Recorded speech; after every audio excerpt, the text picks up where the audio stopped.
Иргэн үзэгчдээ орой минь төргий. Өнөөдөр 2015 оны 2 дугаар сарын 4-ний өдөр лав гараг. За өнөөдөр нэлээд сайхан дулаахан налгар өдөр байна. За сүүлийн өдрүүдэд бол замын төвчрөл нэлээд ихсээд сар шинийн баярын бэлтгэл ажил нэлээд хангагдаж байна. За энэ зурч гэсэн бас манай улс төрчин манлайлагч телевизэн зорилт төслийн маань залуучууд гэсэн бас сар шинийн үеэр хилцүүлэг за мэтгэлцээний зохиох гэж завгүй байна.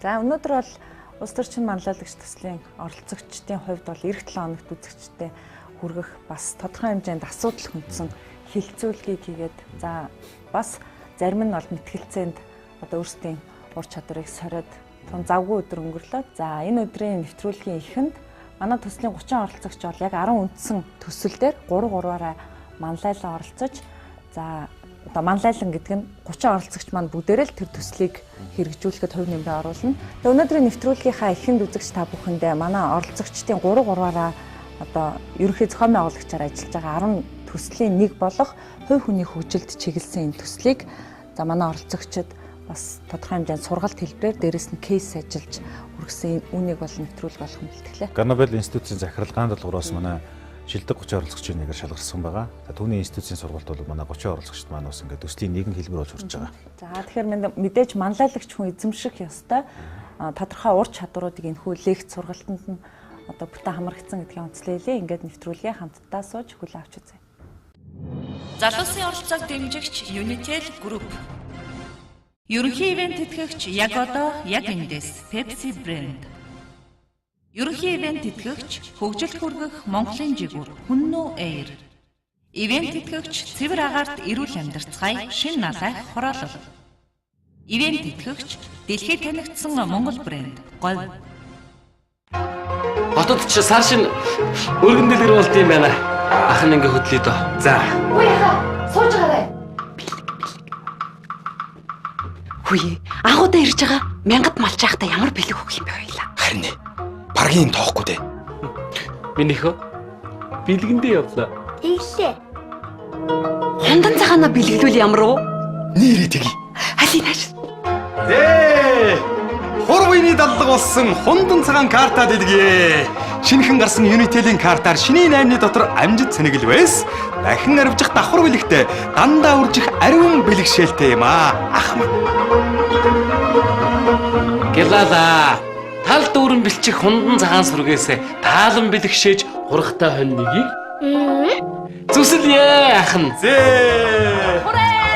Сар шинийн бэлгийн карт худалдаанд гарлаа. Хундан цагаан бэлгийн картаар шинийн 1-ээс 8-ны хооронд дансаа цэнгэлээд цэнгэлсэн картын нэгжээ 2 дахин арвижуулан аваарай. 10 шилдэг бэлгийн карт бүрт нэгийг бэлгэнд. Сар шиндээ сайхан шинлээрэ. Unitel Group. За одоо бүгдээр 2 дугаар хэсэг рүүгээ орцгоё тий. Тэгэхээр ер нь бол та нар өөрснийхөө хилцэл хийх чадвараа нэгдүгээр сорьчлоо. Мундаг бас хилцэл хийх чадвартай хүмүүс байгаа юм байна тий. Онлайн болон практик мэдлэгтэй байгаа юм байна. Тэгэхээр одоо бүгдээрээ амжилттай хилцээр хийх ийм 6 стратеги байдаг. За энэ стратегийн тухай ярихаас өмнө нэг урайгаа хэлчихье. Тэгвэл зарим нь яриад урай мөрөөгөө зарим мэдэхгүй яваад тах шиг байна тий.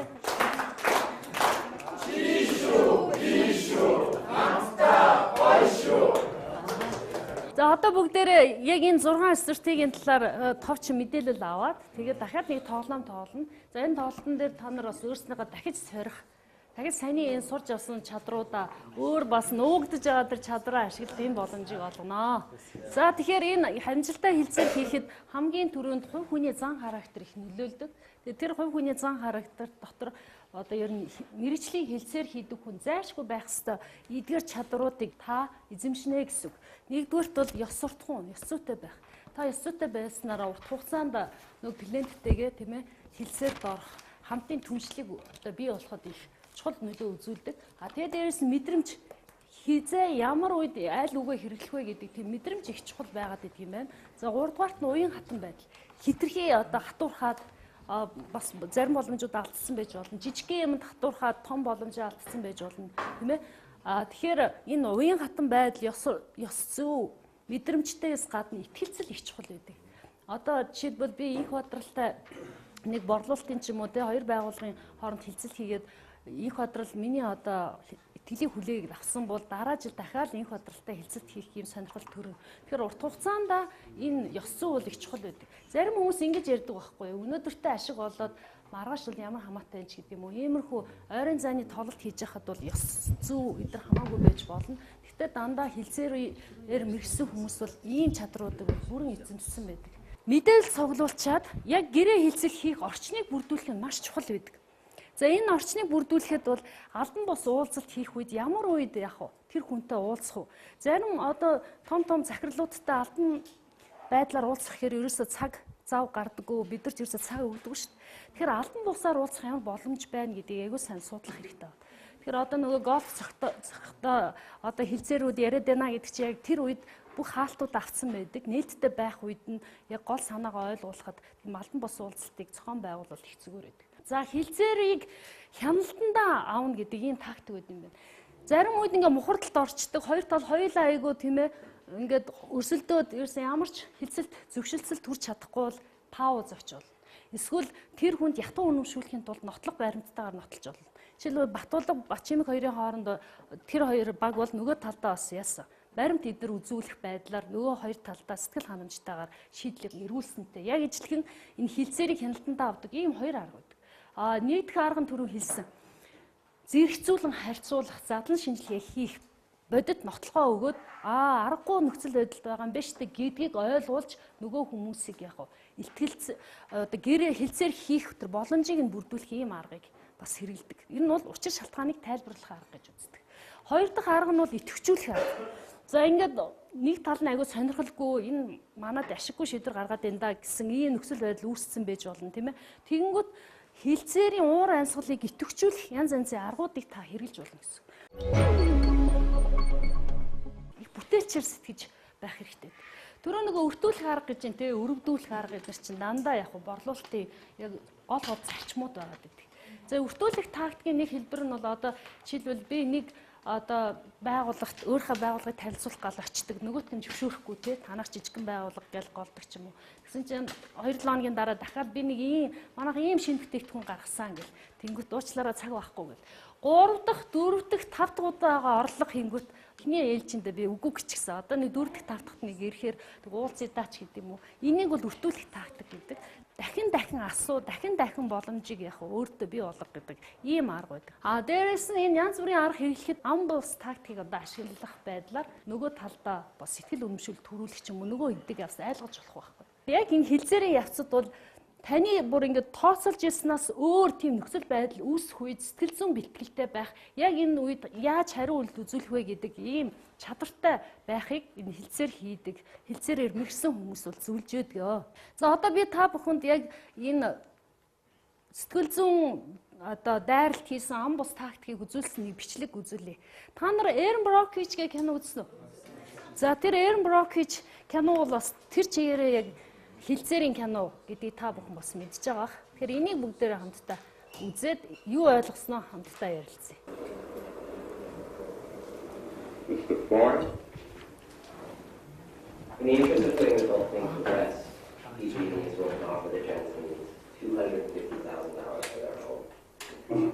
$250,000? That's the offer. Present your offer to my clients and find out that accept. Mr. Mansouri, before you go off on some crusade, you might want to remember who it is you're dealing with here. PG&E is a $28 billion corporation. $28 billion? I didn't know it was that much. Wow! $28 billion!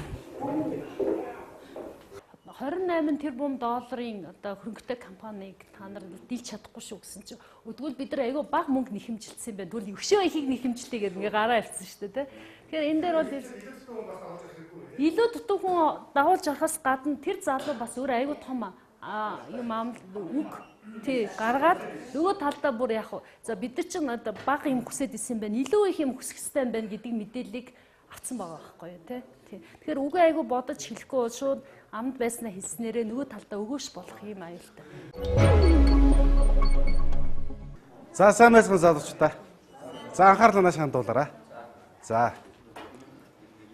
Гурван тал хэлцээр гэдэг энэ тоглолтыг биднээс ерөнхийдөө 100-аад удаа зохион байгууллаа. Тэгээд улс төр шинэ манлайлагч залуучуудыг маш гайхалтай одоо амжилт гарах байх гэж итгэж найдаж хүлээж байгаа шүү заяа. Тэгээд би тоглоомын ерөнхий нөхцлүүдийн та бүхэнд одоо яриад өгье. Анхааралтай сайн ажиллаарай заяа.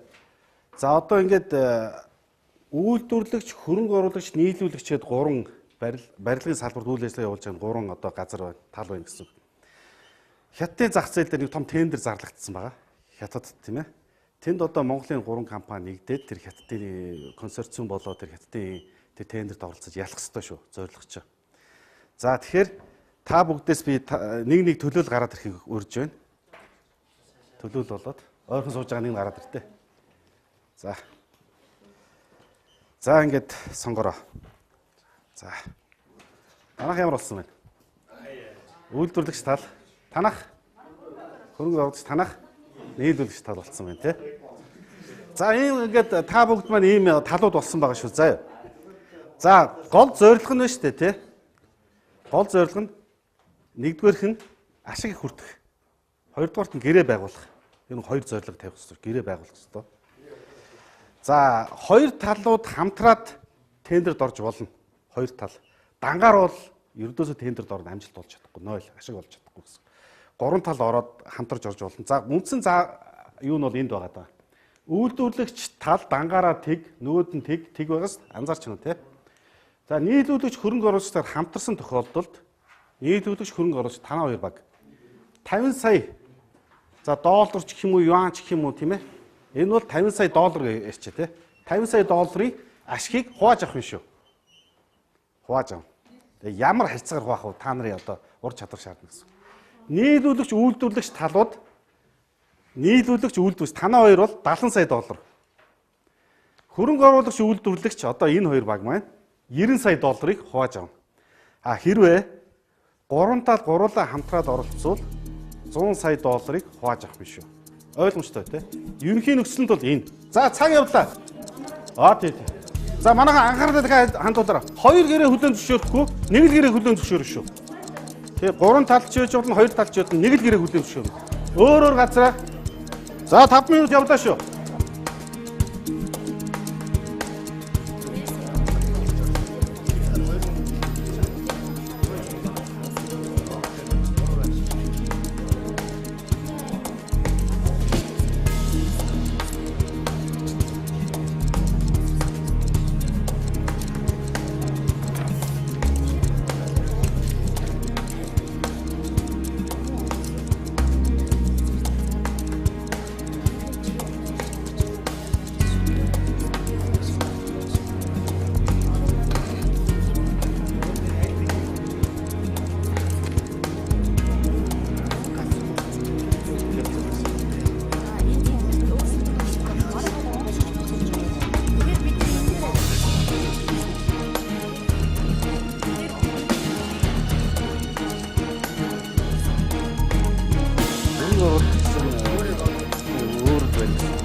За цаг дуслаа. За нийлүүлэгч талын төр гарч ийн үү гэж хүсэж байна.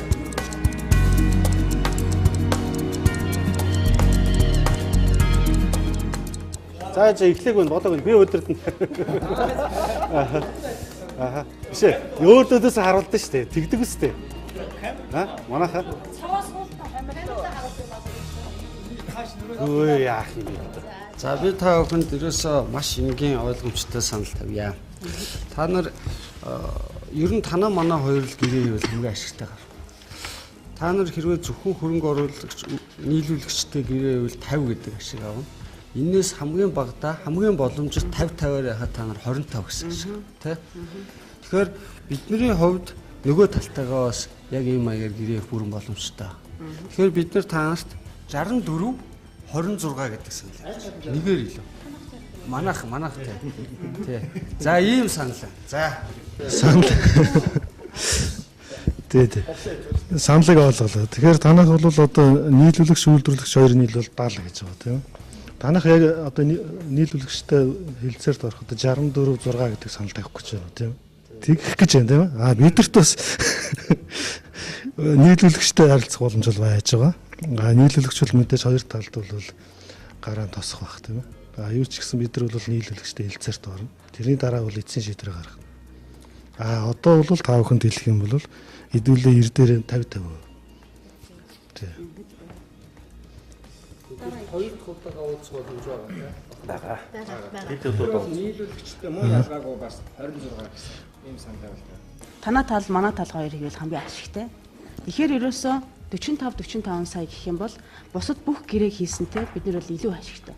Тэгэхээр яг үйлдвэрлэгч тал бид нар бол хөрөнгө оруулалтаа хийчин. Тэгэхээр энэ бол хамгийн ашигтай хувилбар. 45 сая гэдэг хуваах. Манай хөрөнгө оруулагчийн зүгээс бол нийлүүлэгч бол аанаас шулт боломжтой. Тий. Манай хоёр нийлсэн тохиолдолд үйлдвэрлэгч хөрөнгө оруулагч нийлсэн тохиолдолд биднэрт бол нийлүүлэгч бол аанаас шулт боломжтой. Тийм учраас бидний энэ санал бол нэлээд ашигтай. Тэгээ 50-50 хуваар. Ер нь бол ийм гэсэн үг хамгийн айдуу хамгийн энхийн биш үү те. Бүх талын оролцоог хангасан гэрээ хилэлэхэд манайх 33%-ыг хамгийн багад авах хэрэгтэй байхгүй. Тэг чи хамгийн баг бидний тооцоолж яснаас бүр багыг та нар санал болгож байгаа байхгүй. Тэгэхээр арай л тийм юу гэдгийг биш вэ. Би санал тавьж байж болшгүй санал тавьж.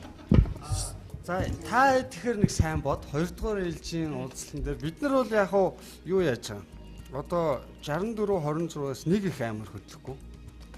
Энэ 26 гэдгээс илүү тэгээ энэ бол одоо нөгөө талтайгаа бид нар 27 гिचх юм бол тий нөгөө тал тэрнээс илүү ашигтай байх боломжийг бий болгочвол та нартай бид нар харьцахгүй байх ч магадгүй. Тэгээ за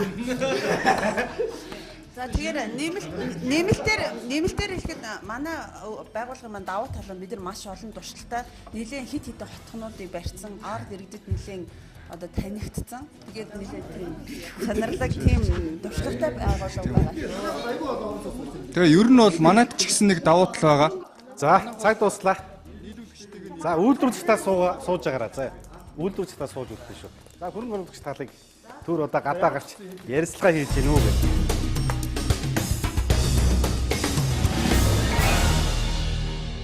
Үйлдвэрлэгч, нийлүүлэгч талуудын анхан шатны хоёр талд хилцээр эхлэхэд бэлэн боллоо. Амжилт төсөө үргэлжлэх хугацаа 5 минут шүү. За эхэллээ. За үйлдвэрлэгчдийн саналыг сонсъё. За шулуухан дээр тийм ээ. За манайх та нарт маш сайхан санал тавина. Энэ бол ерөөсөө их танах бол нөгөө талтай хийснээс илүү ашиг манайтай хийвэл олох боломжтой шүү дээ. Тэ? Ягаад гэвэл танаа хоёр хийх юм бол зүгээр 50-50-аараа тохирч чадвал 25-25 л гэдэг ашиг авах. Тэ? Тэр бол дээшээ доошоо болох магадлал их багтаа. Тэгэхээр бид нар 26-44 гэдэг ийм санал тавьж байгаа. Тэгэхээр та нар бол нөгөө талтайгаа 50% ч их магадлал бас байхгүй шүү дээ. Тэ? Манайх танахтай хамтруул гэдэг санал тийм ээ. Бид нар нөгөө багтаа уулзааг болохоор хилцээр мэдэхгүй байна. Танай хоёр юу ирснийг ч мэдэхгүй. Тийм болохоор бид нар аль ч мэдээллийн баталгаатай байдал дээр л үндэслэн. Танах магадгүй үгдээ 26-44-өөр гэж энэ цааталтаа хэд байх вэ? Эцэг хилцээрд орох баталгааг бид нар нэгдүгээр та нараас шаардна. Хэрвээ байх юм бол юу гэдэг үйлдвэрлэгч болон нийлүүлэгч хоёр ахын бид нар танай түүхийг үйлдвэрлэнэ. Хөрөнгө оруулагч бол айл айлталтай байна. Гэхдээ нийлүүлэгч бол нэг л байгаа тийм ээ. Тийм болохоор энэ байдлыг бид нар ашигтай гэдэг талаас нь харна. Харин таамаг бид нар яг энэ баталгаатай гэдэг баталгааг яаж гаргаж өгөх вэ гэдэг асуудал. Бид нар баталгаатай гэдэг яг энэ санал болгож байгаа чинь бид нар тэр баталгаатай байх гэдэг юм байна. Гэрээгээ хийгээд бид нар бүгдээрээ баталгаад байлаа. Яг одоо л гэвэл. Тэгээд нөгөөтэйгүр одоо жишээ нь хөрөнгө оруулагч бидний хувьд хөрөнгө оруулагчаа нэлэхэд илүү 90 сая ашиг байгаад байгаа шүү дээ тий. Тэгэхээр бидний хувьд тэр хоёр нийлээд нийлүүлэгч олох бол асуудал бол тийм хэцүү биш гэдэг байр суурийг бас та бодож бас тэр талаас ч ер нь тийм санал бас тавьсан байна. Нөгөө талаа уулзсан яг одоо гэрээ ивэл шууд хийлээ. Бүр даашаа нэг пунктээр нэмж болчихсон. Бүр яг одоо гайхчих. Үндсэлний үгээр танай хоёр нийлэх юм 90 саяг олно. Тэгээ манай 45 биш 44-ийг санал болгоод Тэгээ илүү авах боломж байхад 26-ыг саналгаад өөрсдөө 44-ийг 1% алдагталд ороод ингэж байгаа үндэслэлч юм. Харин тэгэл яг одоо юу гэдэг л гэж. Ерөөсөө цаг хугацаа. Гурвалсан гэрээнд бол та нар орохгүй гэж үзэж байна. Одоо энэ гэрэний гурвалсан гэрээнд гуруулаа ороод шүү дээ. Нэгдүгээр тохиролцоод их хүндрэлтэй болно. Гэрээ хийгдэхгүй байх магадaltaй. Бид нар юу юучгүй оцох магадaltaй.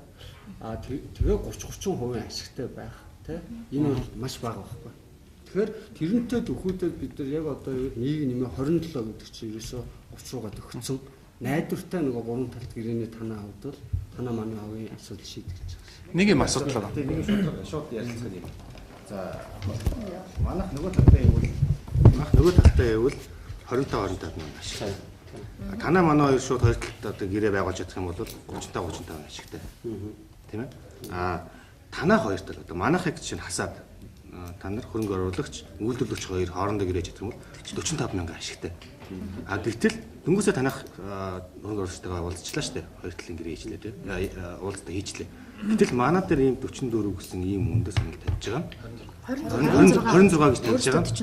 26 44 гэж тавьж байгаа нь сонирхолтой байна л да. Яг гэвэл танаа дахиад $1,000 ч гэсэн илүү одоо ашиг нөгөө талтайгаа хийвэл байх боломжтой. Гэхдээ бидний харж байгаагаар бол магадгүй нөгөө талаа шахалт үзүүлсэн.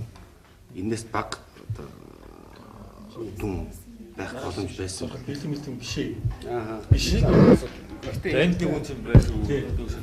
Тэгэхээр ийм байна. Манай нөхцөл байдал бол та нар харж байгаа бах. Ингээд ер нь бол хүнд нөхцөл байдлыг харж байгаа. Гэхдээ бид нарт бол бойкотлох боломжууд бол хангалттай байна. Гэрийг хийхгүй байх боломж. Аль зөв нөгөө талтайгаа ярих тийм байна. Тэгэхээр бид нар бол хөрөнгө оруулагчийг бойкотлох биднэрт энэ хувилбарууд байна л да. Ховыг нь бооруулах. Тэгэхээр тэд нар бол 33% ч 25% ч үлдэх эрсдэлтэй нөхцөл байдал байна. Яг одоо манай энэ гэрээ юм. Үгүй танахаас одоо танах татгалцал юм бол дараагийн ээлжинд тэдний баг орж ирэхэд бид тэднэртэй тохирох боломж гэсэн тийм ээ. Тэгэхээр эцсийн шууд тустаасыг шийдвэр бол танах хэрвээ 26 биш 30 гээд бүх багийнхан чинь зөвшөөрөх юм яг одоо байсан ч. За цаг дууслаа. За цаг дууслаа.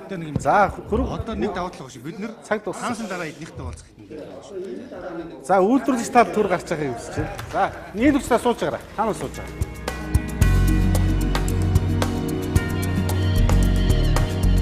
Хөрөнгө оруулагч нийлүүлэгч талуудын анхан шатны хоёр талд хэлсээр эхлэхэд бэлэн боллоо. Өмчт хугацаа 5 минут. За цаг явж эхэллээ. Амжилт хүсье. Минь дүргээ. Тэгээ танаа хоёрын гэрээ эхлэх тэгсэн маа учраас хоёрын тохиролцсон мэдээллийг бид нар авах шаардлагатай. Тэгэхээр та нар шууд үнийн саналаа юм уу шууд тохиролцоо байж хувьдруулаад санал болгож ирэх гэсэн. За танахаас ямар одоо юу яасан? Эхлээд танаа эдний гэсэн гэрээ болчихлоо санал болгож ирэх. Үйлдвэрлэгч тал манай хоёр хамтрахад бол хамгийн дээд ашигыг авахар байгаа. Мэдээж та нарт боломж олох үүднээс та нарын саналыг бас сонсроо. Бид нар бол хамгийн дээд ашигтай хувилбараар тохирж байгаа. Хамгийн дундчлаад авахд л бид нар та нартай хамтарснаас илүү ашиг бол тэнд хүртэх байгаа. Өмнөх одоо манайх нөгөө талтай нийлэх юм бол 26, 35, 45 гэсэн гурван боломжууд байгаа шүү дээ. Тэгмээ танайх одоо шинэ хөрөнгө оруулагч тал маань үйлдвэрлэгч талтай нийлэх юм бол $45 мянган ашигтай байх боломжтой байдаг. Бидний зөв санал болгож байгаа зүг нь юу гэхээр магадгүй танаад хоёр тал 50-50% таа орж иж 45 мянган авах боломжтой болно шүү дээ. Тэгэхээр 45 дээр нэмэх нэг гэсэн манайх санал одоо таан дээр өгч байна. Нөгөө талтайгаа уулзмал бид нар 70% боломжтой. Танаа хоёр гэрээ их юм бол танаа хоёр 45 сая ашиг олох боломжтой. Гэхдээ нөгөө талтай бид нар 46 сая ашиг санал болгоо. Энийг бид нар тултал явуулсаар хахад бид нар хамгийн сүүлдээ 13% сая доллар ашигтай үлдэхэд бид нар танаа дээд болох саналаас илүү саналыг тэд нар санал болгож ирнэ гэсэн. Тэгэхээр та нарт өөрөөр хэлбэл 13 сая ашиг олох боломж айлсвал гурвалсан гэрээнд ороод 33-аар олох боломж айлсвал энэс өндөр саналыг бид нар санал болгох юм гурван хэлбэр үлдэж байна гэсэн. Өөр арга. Үгүй хүмүүс бид нар бойкотлоод танахыг дампууртал бид нар тэр илүү өндөр саналыг санал болгож чадна гэсэн. Айлтаа бид нэр хамгийн аяд нөхцөлөөр гэрээ ихэд 45-45-аар гэрээ хийж болж байна. Түүнээс өсөж болж байна. Танахыг бол танахтай гэрээ ихэд бид нэр танахаас сая инх бодлын хэлснээр бол танах давуу талыг авна гэж ярьж байгаа. Тэгэхээр бид нэр ашигын төлөө байгууллага учраас мэдээж 45-45-аас татгалзаа танаа баг хувилбараар явна гэдэг бол мэдээж асуудалтай.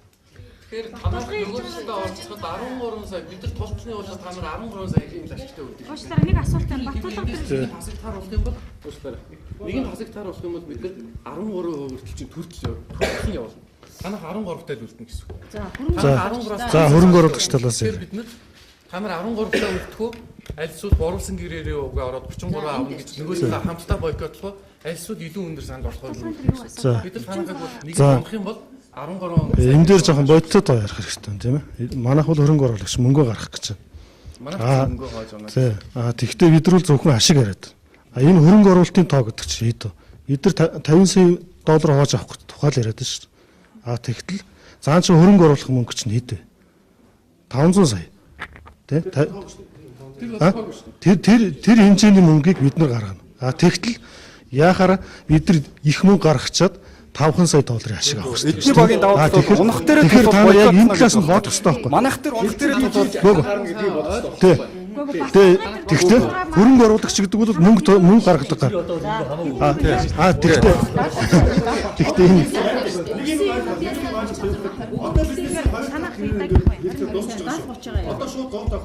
За зогслоо. Цаг дууссан. Анхан шатны 3 талт хилцээр хэлэхэд бэлэн боллоо. Үүсэх хугацаа 10 минут ч заа. За амжилт хүсье. Цаг явлаа. Бидний зүгээс бол 3 талт хилцээрт оролцохтой нийлүүлэгч болон хөрөнгө оруулагч, үйлдвэрлэгч гэсэн 3 тал нэгдсэн байдлаар ингээд 3 талт хилцээрт оролцох боломжгүй гэдгийг илэрхийлээд гарах гэж байна. За. Тий. Үйлдвэрлэгч талаас бол 3 талт хилцээрт оролцохгүй гэж илэрхийлж. За. Ой. 3 талт хилцээр чинь 2 шатнд дахиад болох байхгүй. Бидний зүгээс бол за. Оролцох хэрэгтэй шүү дээ. Шийдвэрийг бүр дараа нь авчих одоо оролцох хэрэгтэй тийм шүү. Бид нар чинь өчгүүдийг сонсъё. Танаа би одоо орчоод хоёр дахь дээр хайж харуулгаар өөрсөн байна. Гөө зөвлөлтөө зөв. Бидний зүгээс бол нь шүү дээ. 3 талт хилцээрт оролцох одоо ашигтай тал нь бол манад байхгүй гэж үздэг байгаа байхгүй юу? Юу яа. Цөмөрөө яг нэг санал сонсъё. Гэхдээ биднэрт бас нэг санал бас байж болж байна. Цөмөрөө бас дараа нь ярилцъя тий. За та бүхэн ямар саналтай байна? Хөрөнгө оруулагчтай хувьд шууд анхааруулахад бол танах өндөр ашиг авч үлдээх юм бол 3 талт хэлцээр зүтгүүлэх хэрэгтэй. 3 талт хэлцээр зүтгүүлээд үзэх хэрэгтэй. Яагаад гэвэл бид нар хаагч ойлгохгүй байх шиг байна. Хэрвээ тэгэх юм бол бид нар үйлдвэрлэгчтэй санал болгох юм бол бид нар хасагдсанд орвол бүх мөнгөө тултал явуулаад танахыг гаргаж авч чадна тийм. Аль тэгэх юм бол танаа үлдэх ашиггүй өгөхлөөр танах 13 сая төгрөгтэй үлдэнэ. Одоо доллар гэдэг юм тийм. Энэ өөрөө ойлгохгүй. Хэрвээ гурвалсан байх юм бол та 33 таа байх боломж ч юм бол. Баг дотроо яриад энд өөр санал тариад байгаа шүү дээ. Үгүй ойлгохгүй байгаа манай ашигтай байхгүй. Тэгэхээр баг дотроо яг энэ. За тэгэхээр манай үйлдвэрлэгч талаас хэрэг 3 талт хэлцээр хийхэр бол бид нар 100 сая төгрөгийг гурлаа хуваах байгаа шүү дээ. Тэгэхээр бидний байр суурь ерөөсөө 50 сая манад үлдээд үлдсэн 50 сая дээр танаа тоглолт хийх тохиолдолд 3 талт хэлцээр гэж зөвшөөрөх боломжтой гэсэн байр суурьтай. Өстой уян хатан биш юм санал байна. За юу ч гэсэн хаалтаа баярлалаа. Тэгээд энэ бол гэрээ хэлцээр бол маш уян хатан байх хэрэгтэй. Эдний тал бол нэлээд том дуурч байгаа юм. Танай баг хасагдагч боломж байгаа гэдгийг сануулах нь зүйтэй байна.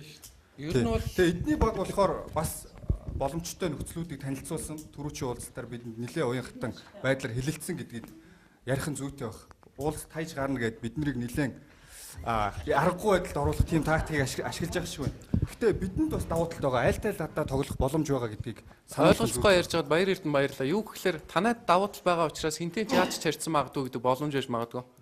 Гэхдээ юу гэдгийг зөвхөн шоу нэг удаагийн одоо юу гэдгийг тоглолт учраас хин илүү чаддгаа харуулъя, боодгаа харуулъя гэж байгаа бол энэ чинь хятадын тендерт Монгол улсын 3 компани орох гэдэг шүү дээ. Яагаад би энийгээ дэмжээ 30%-аар явж болоход үйлдвэрлэгч ингэж хандж байгаа юм бэ гэдэг нэг асуудал бол бас харагдана. Зүгээр л ингэж мөнгөө ярьж байгаа тийм ээ. Үгүй гэх юм бол хөрөнгө оруулагчид бид нар бас эдний тавихаас дутахгүй. Тэгэл бас үндэсний компаниуд хамтарч болдгийг бас харуулах боломж байна. Тэгэх юм бол бид нар танад бас илүү боломж амлана гэдгээ хэлээ. Тэгэхээр нийлүүлэгч хөрөнгө оруулагч хоёр нийлэхээр 50 сая орлоготой байна шүү дээ. Үйлдвэрлэгчийн зүгээс 50 саяын босго тавьж байгаа бол танад ямар ч ашиггүй болж байгаа. Та нар ер нь тоглоомоос гарсан гэсэн үг. Тэгэхээр нийлүүлэгч хөрөнгө оруулалт хоёр бас хамтарсан яриа байж болно тийм үү? Тэгэхээр үйлдвэрлэгч ингэ заавал давуу талыг эзлэх шаардлага байхгүй. Тэгэхээр хамтдаа энийг бас уян хатад ярих хэрэгтэй байна. Манайд ийм санал байна. Хоёр талд. За манай үйлдвэрлэгчийн талаас ийм санал байгаа шүү дээ. Ер нь бол энэ тендерт нийлүүлэгч хөрөнгө оруулагч хоёр хамтарч орлоо гэхэд дээдлэн 25 сая ашиг хүртэх боломжтой. Тэгэхээр 3 тал хамгийн ашигтай байх хувилбар бол манайх 100 сая хуваагаад одоо 25-аас илүү аль альд нь 26 сая гэдэг энэ бол ингээд илүү их хамгийн ашигтай хувилбар болж хувирах гэдэг. Тэгэхээр бол манайд 48 сая. Эмнэлэх гэдэг утгаараа нэг баг даваа цалыг бол олсон. Үйлдвэрлэгч талаа нэг юм анхааруулах гэсэн юу гэхээр яалтчгүй танай талаа хамгийн давуу талтай. Аль талтайч гэрээ хийсэн, хоёр талт гэрээгээс танай хамгийн өндөр боломж одоо ашиг олох нь тодорхой тийм. Гэхдээ нэг сул тал байгааг аягүй сайн анзаараа. Юу гэхээр танах энэ хэлцээс гараад манайх хоёр бас хийх боломж байгаа гэдгийг гуралтаа хайж гарахтаа ийм манайхаас аягүй анхаараа. Манайхаас ийм саналтай. Манайхаас хөөрөнгө оруулагчтай хамтарч ажиллах саналтай байна. Та бүхэн тавих санал байна. Ямар олон Та бүхэн тавих ашигтай санал биднэрт байна. За 50-25 гэдэг 2 санал хийж байна. Гэхдээ 50-25 гэвэл манай 25-аас хавьгүй илүү саналыг та нарт тавьж чадна шүү. За бид нэр юм байна. Тууштай түн шамтагч магадгүй. За хараа. Манай зүгээс хэлцэлээр явах шүү тийм ээ. Ингээд ганцлаа. Хэрвээ та нар на ярьж байгаа дотроо саналаа өгөхгүй буснуулж чадах юм бол өөр чин 5 сая өгөөг шүү. За манайх нэг бас та охинтой нэг ажил хэрэг санал тавья. Бид нар ер нь ингээд дотроо яриад ер нь бол нэгдвэл байр суурьнд маш амархан хүрж байгаа. Тэгэхээр эцсийн энэ гэрээ хилцлийн үр дүнд хамгийн өндөр одоо боломжит юугаа авсан нь хожиж. Нэг нь хасагдчихж байгаа тийм. Тэгэхээр бид нар бол та бүхэн хоорондоо гэрээ хилцэл хийхэд 25-25. Инээс илүүгээр хийчих нөгөө энэ тэмцээний тийм үр дүн бол 26-27 найдвартай байх хувилбаруудыг сайн манай багийнхан ярьлаа шүү дээ. Шууд одоо 3 талт гэрээ хилцэл хийвэл 26-2 нийлээд хэд вэ? 52 тийм. Тэгэхээр 52-48 гэдэг гэрээг хийвэл болж байна. Гэхдээ бид нэр хараа гэхдээ бид нар бол байна шүү дээ. Хөрөнгө оруулагч талтай бид нар бас сайн тохиролцож чадвал бид нар бүр илүү ашигтай байх шүү дээ. Тэгэхээр та нарт бол танах хамгийн сэтгэл ханамжтай үн чийдэ. Сэтгэл ханамжтай үн чийдэ. Мөнгөнд тоогоор шүү дээ. Энд бол одоо бид нар нэг тийм л гурвалсан юм дээр ийм санал байна. За одоо хоёр талд ингэж болохгүй. Аль ашигтай саналыг аль уянхтай байсан. За үйлдвэрлэгчийн саналыг сонслоо. Үйлдвэрлэгчийн саналыг сонслоо тийм ээ. Үйлдвэрлэгч тал бол 50% авах. Нөгөө талынхаа хувийг бол шууд хойрлоод өгч чинь. Бас бизнес шудраг байх хэрэгтэй. Бидэрт яагаад заавал 27 нөгөө талд 26 гэдэг ийм тоо ярьж болохгүй. Бид нар бас саналаа хэлье. Хэрвээ 3 талд хэлцээрт орвол бид нар 50% бас баггүй хувийн ашиг авнаа. Тэгжээс 3 талд хэлцээрт орно. Одоо 2-2-аар. За одоо ингэ 5 минут багуу тусдаж манай хоёр тушаалтын хоёр талд Залуусын оролцоог дэмжигч Unitel Group. Ерөнхий ивент тэтгэгч яг одоо яг эндээс Pepsi Brand. Ерөнхий ивент тэтгэгч хөгжилд хүргэх Монголын жигүүр Хүннүү Air. Ивент тэтгэгч цэвэр агаарт эрүүл амьдарцгаая шин налайх хороолол. Ивент тэтгэгч дэлхийд танигдсан Монгол брэнд Говь. Хотод ч сар шин өргөн дэлгэр болд юм байна. Ах нь ингээ хөдлөе дөө. За. Үгүй яа. Сууж байгаарай. Хөөе, агуудаа ирж байгаа. Мянгад малчаахта ямар бэлэг өгөх юм бэ хоёлаа. Харин баргийн тоохгүй дээ. Минийхөө бэлгэндээ явлаа. Иглээ. Хондан цагаана бэлгэлвэл ямар уу? Нэрээ тгий. Алинаш. Хурвыны даллаг болсон хундан цагаан карта дэлгээ. Шинэхэн гарсан Unitel-ийн картаар шинийн 8-ны дотор амжид цэнэгэл байс. Дахин арвжих давхар бэлэгтэй дандаа үржих ариун бэлэгшээлтэй юм аа. Ах минь. Гэлала. Тал дүүрэн бэлчих хундан цагаан сүргээс таалан бэлэгшээж хургахтай хонь нэгийг зүсэлье ах нь. Сар шинийн бэлгийн карт худалдаанд гарлаа. Хундан цагаан бэлгийн картаар шинийн 1-ээс 8-ны хооронд дансаа цэнэглээд цэнэглэсэн картын нэгжээ 2 дахин арвижуулан аваарай. 10 шилдэг бэлгийн карт бүрт нэгийг бэлгэнд. Сар шиндээ сайхан шинлээрэй. Unitel Group.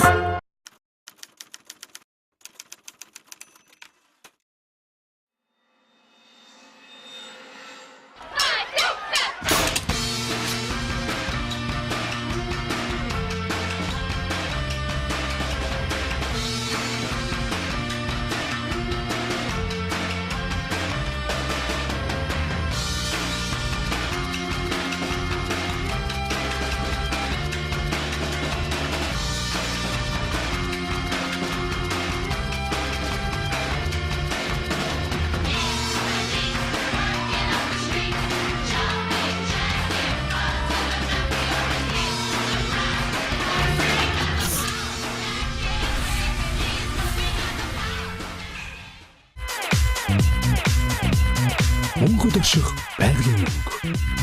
Намар өвлийн шин загварууд худалдаанд гарлаа.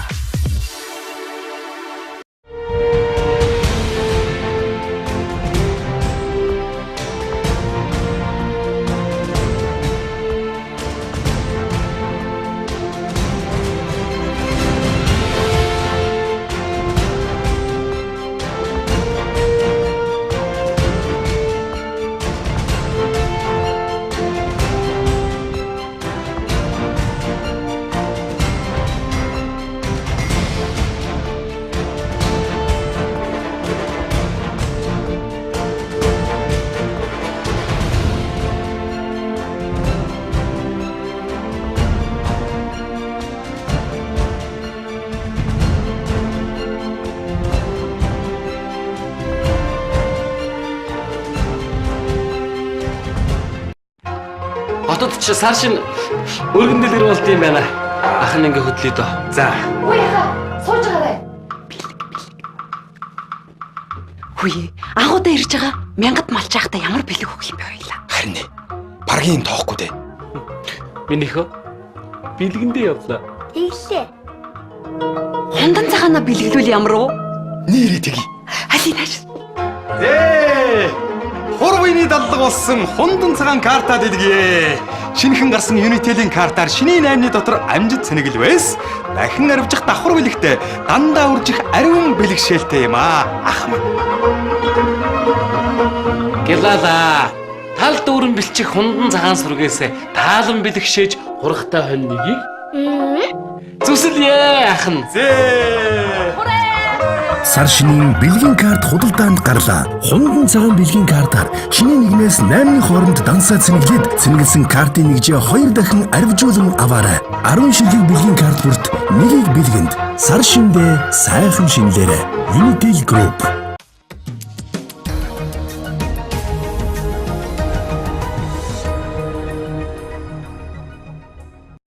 Өнөөдөр утсанд мессеж ирсэн.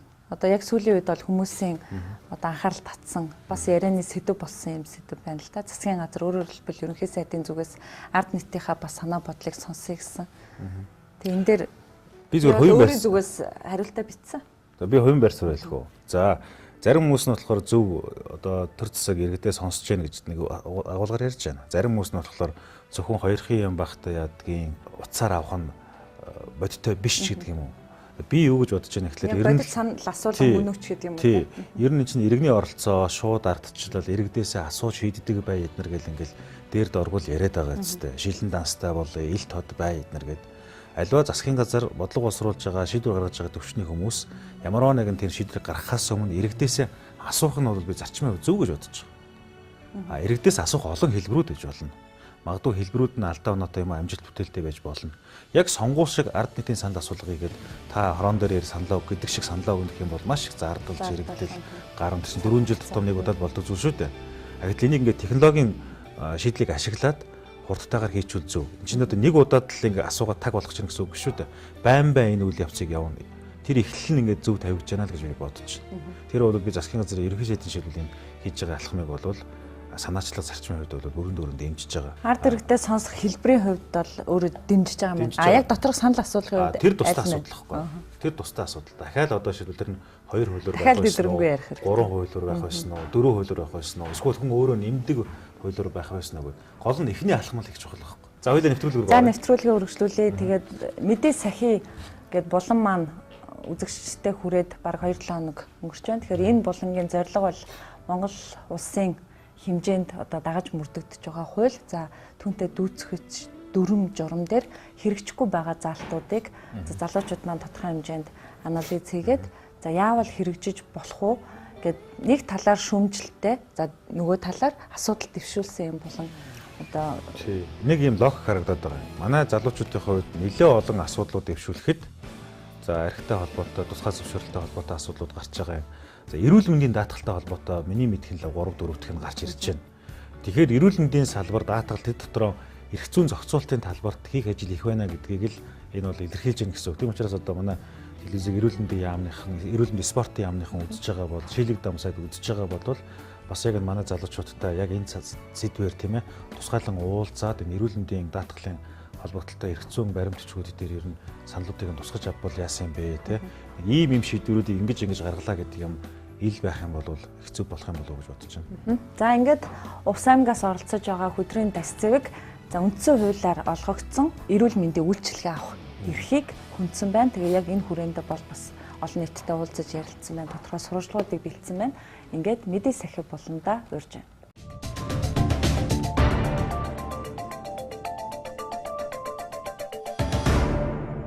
За Монгол улсын үндсэн хуульд хүн амьд явах хэрэгтэй. Эрүүл мэндийн байгууллагаас тусламж үйлчилгээ авах хэрэгтэй гэсэн ийм заалтууд байдаг.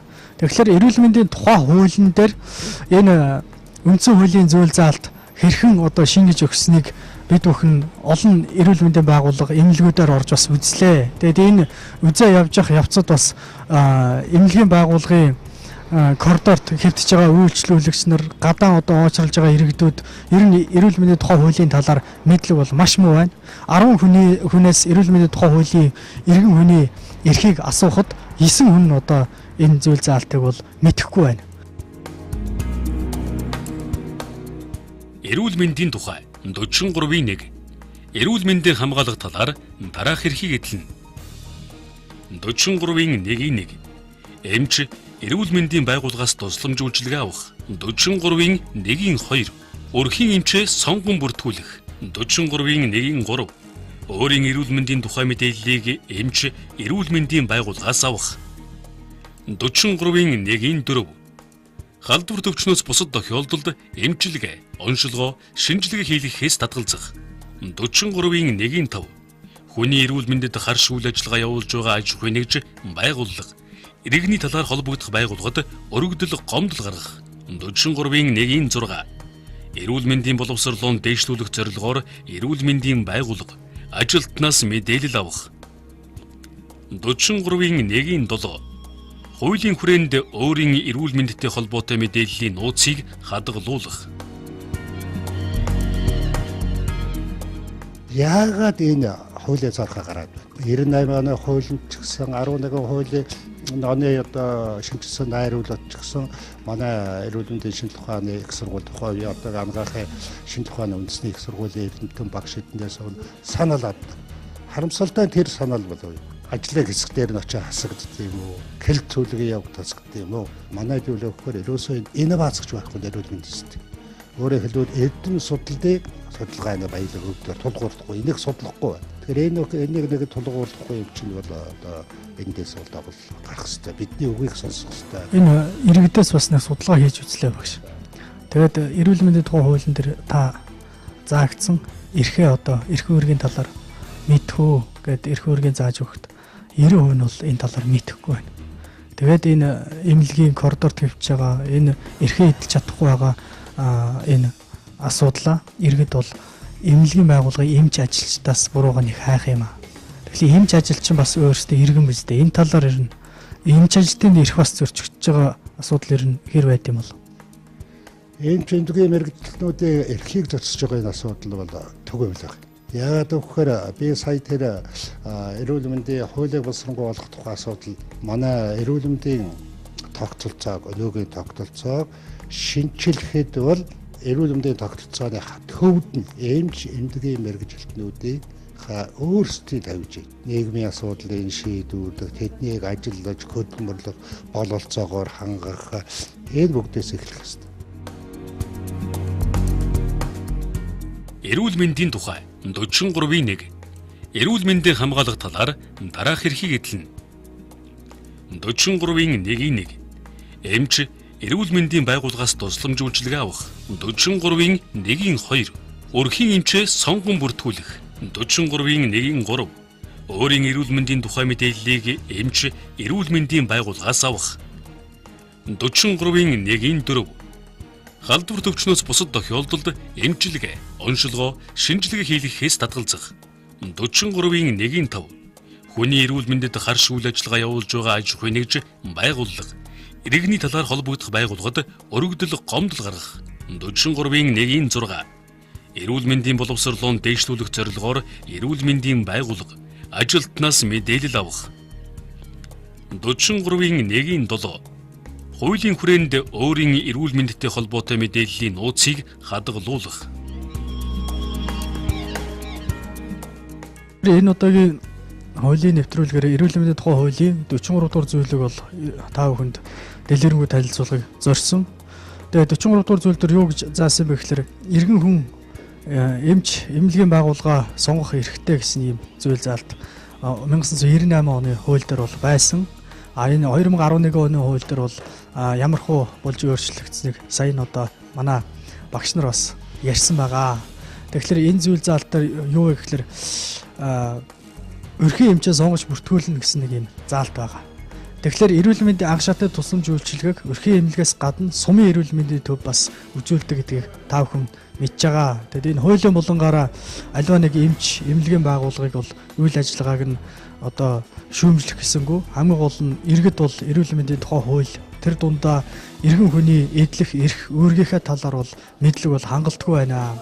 Нийтдээ бол нэг 40-од хүмүүсээс бол судалгаа авч үзэхэд 10 хүний 9 нь бол эрүүл мэндийн тухай хуулийн иргэн хүний эрх үүргийн талаар бол мэдлэг маш хомс байгаа нь бол энэ судалгааны дүнгээс бол гарсан. Тэгэд нийт иргэдээ хэлэхэд аливаа нэг эрүүл мэндийн тусламж үйлчилгээг шүүмжлэхтэй гол нь биш эмч эмнэлгийн байгууллагууд дээр үүргээ бас ухамсарлах ёстойг бас иргэддээ хэлмээр байна.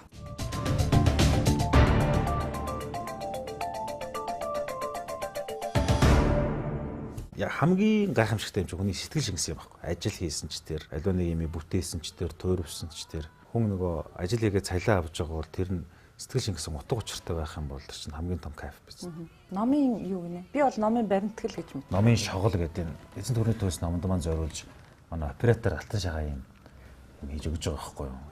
Би бол гайхал байна л та. Ямар сэтгэл хэрэг хүнд ийм гайхамшигтай байдгийг гэж. За сүүлийн үед зарим хүмүүсээс танаа нэвтрүүлэгч яагаад ингэ нэг тийм номын юмнуудыг яриад байна гэж хэлж байгаа. Бид нар бол оноос өмнө бол юу гэдэг нь олон улсын төвшөнд за удирдлагын төвшөнд бид нар ямар аргачлалаар цаашаа явбал зүгээр үү гэдэг. Дээрээс нь ингээд мэтгэлцэн хийгээд дээрээс нь хилцүүлэг хангалттай явуулж байгаа. За он гараад эхлэнгүүт манай залуучууд маань яг бичиг цаасан дээр ажиллах чадвар, төслийг яаж боловсруулах вэ?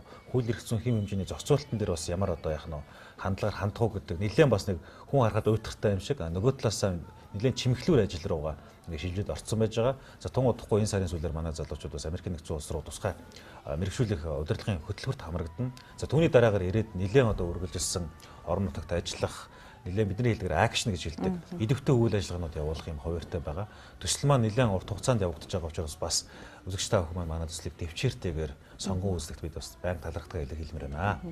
Тэгэхээр оролцогчдын маань хувьд бол оноос өмнө бол багийн системээр ажиллаж байсан. Тэгээд багийн одоо ажлын үр дүн бол тухайн оролцогчийн хувьд оноо цуглуулах дараагийн шатанд тунж үлдэх юм боломжуудыг гаргаж ирсэн бол за оны эхнээс яг шилдэг 30 маань үлдснээр ганцаарчл суур чадваруудыг харсан. Тэгээд яг түрүүний бидний хэлсэн энэ төслийн хүрээнд одоо өөрөөр хэлбэл 5 дугаар шатанд үлдэх хүртэл 10 үндсэн төсөл дээр ажиллаж байгаа. Энэ төслүүд дээр бүгдээрэнд манай оролцогчид өөрсдийн хувь нэмрийг оруулна. За энэ хувь нэмрээрээ өөрсдөө сур чадварыг бий болгоно. Тэгээд 7 хоног болгон нэвтрүүлгийн маань сонгон үздэг үзэгч та бүхэндээ баярлалаа.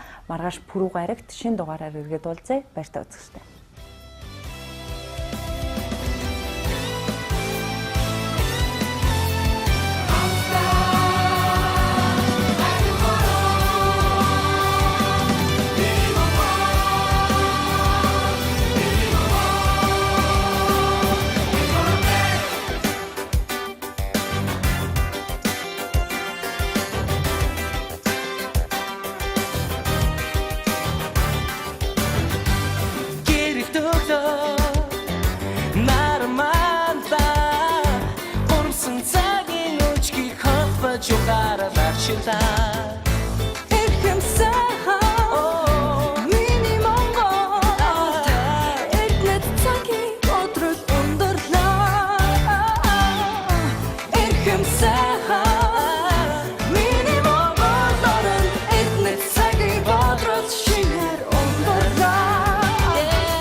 Цагийн мурад дахиж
мэднэ. Ихтэй их орноо сангалзахыг төгс мэднэ. Их орон бол баян бүрт энд төрсөндөө өхөн явж үтсэн аян бүрт хорогдсон. Энд чи зөвхөн их орон бол ээж биднээс шуугаж харамзаагүй бахархал. Зарим нэгэн шивээс болгон гарандаа зүн байж болно. Нүцэл бодол өөр ихтэй ирээдүгэ бид их орноо гэсэн нэгэн зүрхээс хайж олон. Зарим нэгэн сайд болон зарим нэгэн эмч хийж болсон их орныхаа хөгжлийн төлөө тэмц. Их орон гэж юу вэ? Их орон бол гэр үний газраас буцаж ирэхэд их орон бол тэр. Их орон бол ээж биднээс шуугаж харамзаагүй ачиг нь хариулахын тулд дэвтэр дээр минь харамзаагүй.